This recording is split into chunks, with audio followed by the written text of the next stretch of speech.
Kalau kita tidur malam ya harusnya ketika bangun pagi-pagi kan badan kita segar ya, nyaman, kemudian fresh ya.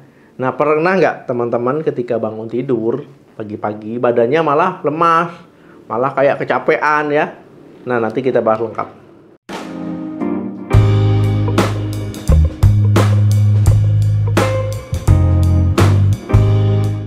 Halo, assalamualaikum warahmatullahi wabarakatuh.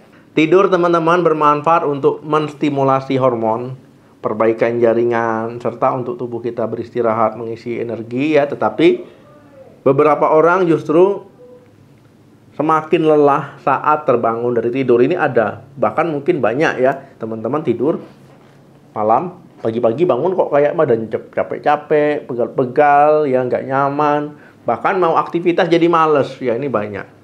Nah, jadi ada beberapa kondisi yang bisa menyebabkan badan terasa tetap lelah setelah bangun tidur. Nah, yang pertama insomnia. Insomnia ini kondisi ketika orang itu sulit tidur ya. Kadang terbangun tengah malam, nggak bisa tidur lagi. Nah, umumnya orang yang mengalami insomnia ketika bangun pagi itu akan tetap merasa badannya lelah, capek ya. Walaupun rasanya itu sudah tidur lebih cepat dari biasanya. Nah, insomnia ini kalau seandainya dibiarkan terus-menerus bisa membuat masalah kesehatan di kemudian hari. Nah, misalkan teman-teman jadi kurang fokus ya. Setelah bangun siang atau paginya mau kerja itu kurang fokus, aktivitas jadi nggak maksimal. Yang ngantuk siang hari, mau kerja bawaannya ngantuk. Kemudian gangguan mood ya, moodnya itu nggak enak, nggak nyaman. Jadi rasanya itu kayak ada yang nggak plong. Nah, akhirnya apa? Akhirnya ini teman-teman bisa mengganggu lah pekerjaannya. Nah, imunitas juga bisa jadi kurang optimal. Nah, kemudian ada juga selain insomnia, teman-teman. Misalkan sleep apnea. Jadi, sleep apnea ini misalkan teman-teman ya, tidurnya itu seperti mendengkur, kemudian tersedak ya, seperti tidak bisa bernapas, kemudian bangun lagi ya. Itu juga bisa ya, menyebabkan bangunnya ya jadi lemas-lemas. Nah, narkolepsi juga ini bisa menyebabkan ya badan lemas ya saat bangun tidur. Yang kedua, nokturia. Nah, teman-teman ya, kondisi ini ketika teman-teman itu sering terbangun di tengah malam ataupun malam hari ya mau kencing ya. Jadi bangun sering tapi mau kencing. Nah, otomatis kalau kita sering bangun saat tidur ya, kualitas tidur kita kan nggak maksimal, berarti kurang baik ya. Karena nggak nyenyak ya, tidur bangun. Tiba-tiba tidur bangun lagi ya.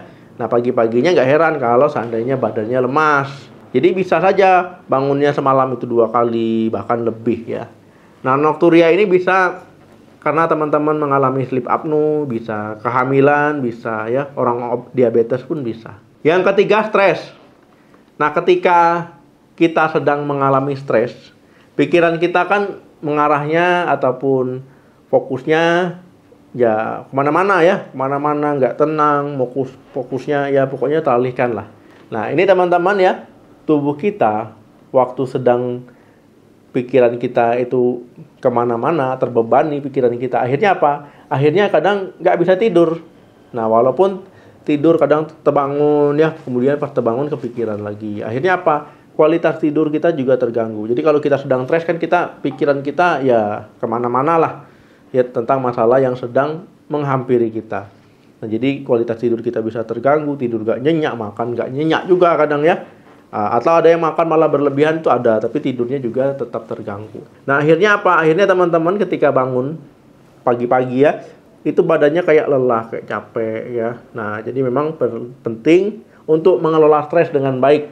Ya, jadi kalau seandainya ada sedang mengalami stres ya, itu lakukanlah kegiatan menyenangkan atau bisa olahraga ya, atau cerita misalkan ke orang lain, tapi jangan cerita ke teman ya. Ataupun ke orang yang terlalu jauh, nanti kemana-mana nanti masalahnya. Ya, jadi ceritanya ke keluarga, itu boleh ya. Ataupun teman-teman bermain musik, misalkan mancing, pokoknya kegiatan-kegiatan yang bisa bikin happy ya, dan juga bermanfaat. Yang keempat, gangguan ritme sirkadian. Nah, teman-teman ya, ritme sirkadian ataupun jam biologis itu adalah jadwal alami tubuh kita, kapan harus bekerja, dan juga kapan harus istirahat ya. Jadi jam fisiologis itu seperti itu ya. Jadi teman-teman ya, tubuh kita itu mengenali kapan harus ya off, kapan harus on.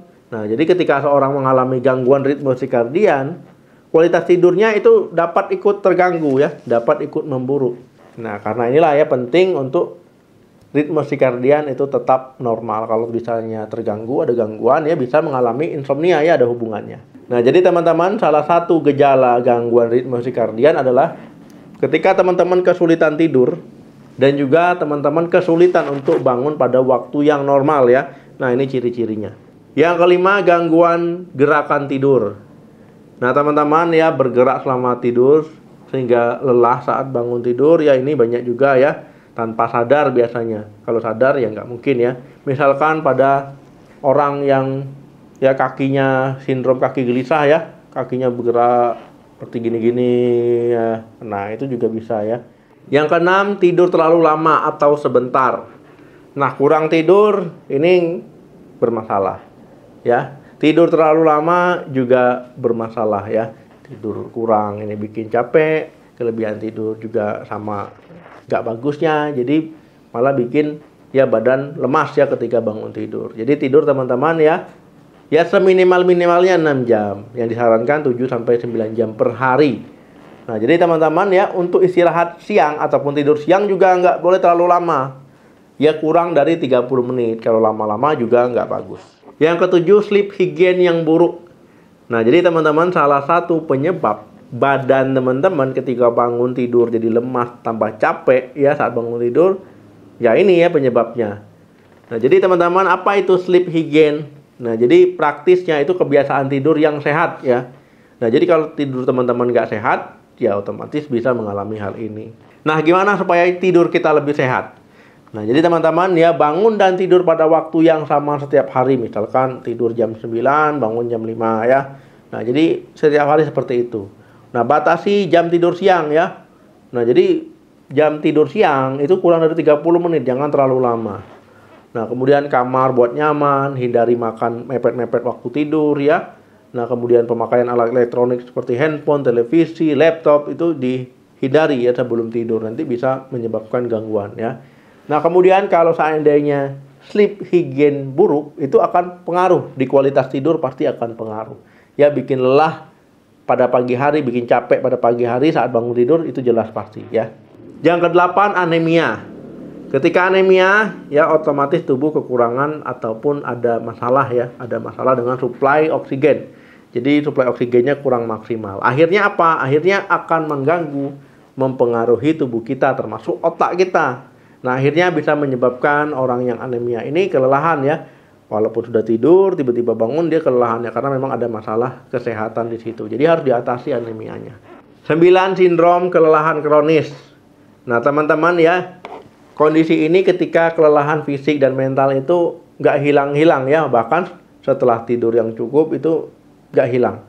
Nah, kronis artinya sudah berlangsung lama dia. Berarti bukan baru 1-2 hari ya, udah berlangsung lama, bukan kasus baru. Nah, efeknya walaupun orang waktu tidurnya udah cukup ya, tapi badannya bisa capek-capek ya. Walaupun teman-teman merasa, wah ini kayaknya tidurnya udah cepet dari kemarin ya, tapi kok badan bangun tidur jadi lemas, capek. Dok, gimana cara mengatasi badan lemas ataupun capek saat bangun tidur? Nah, jadi teman-teman ya, memang ya prinsipnya itu memang harus batasi tidur siang, jangan terlalu lama ya, kurang dari 30 menit ya. Jadi maksimal 30 menit lah kurang lebih. Nah, yang kedua, buat jadwal tidur supaya bangun tidur dan juga waktu tidurnya itu sama. Ya, seperti saya jelaskan tadi, misalkan tidur jam 9, bangun jam 5, ataupun tidur jam 10, bangun jam 5 ya. Jadi harus sama setiap harinya. Jadi supaya tubuh kita ini mengenali, ya terlatih secara tidak sadar. Jadi intinya memperbaiki kualitas tidur dan juga jumlah jam tidur itu kunci ya. Kunci paling penting untuk mengatasi badan lemah, badan capek, lemas ya saat bangun tidur. Nah, kemudian saat tidur usahakan lampunya mati. Ya, jadi cahaya itu mempengaruhi hormon melatonin ya. Jadi kalau gelap, hormon melatonin kita diproduksi, kita ngantuk ya, kita bisa tidur. Nah, suara-suara juga ya. Nah, jadi harus ya teman-teman memang penting mematikan lampu, atau bisa pakai lampu tidur yang redup, bukan terang ya. Atau misalkan pakai penutup mata, itu juga boleh ya. Nah, kemudian hindari mengkonsumsi makanan berat sebelum tidur ya. Jadi kalau bisa tidur jam 9, makan terakhir jam 7 ataupun di bawahnya ya, jangan mepet-mepet. Kemudian jangan makan yang terlalu banyak juga. Olahraga teratur penting 30 menit setiap hari atau 150 menit dalam waktu 1 minggu. Nah, ini penting ya, olahraga itu penting untuk tubuh kita tetap sehat. Nah, kalau bisa 10-15 menit tiap pagi itu jemur ya, berjemur di bawah sinar matahari.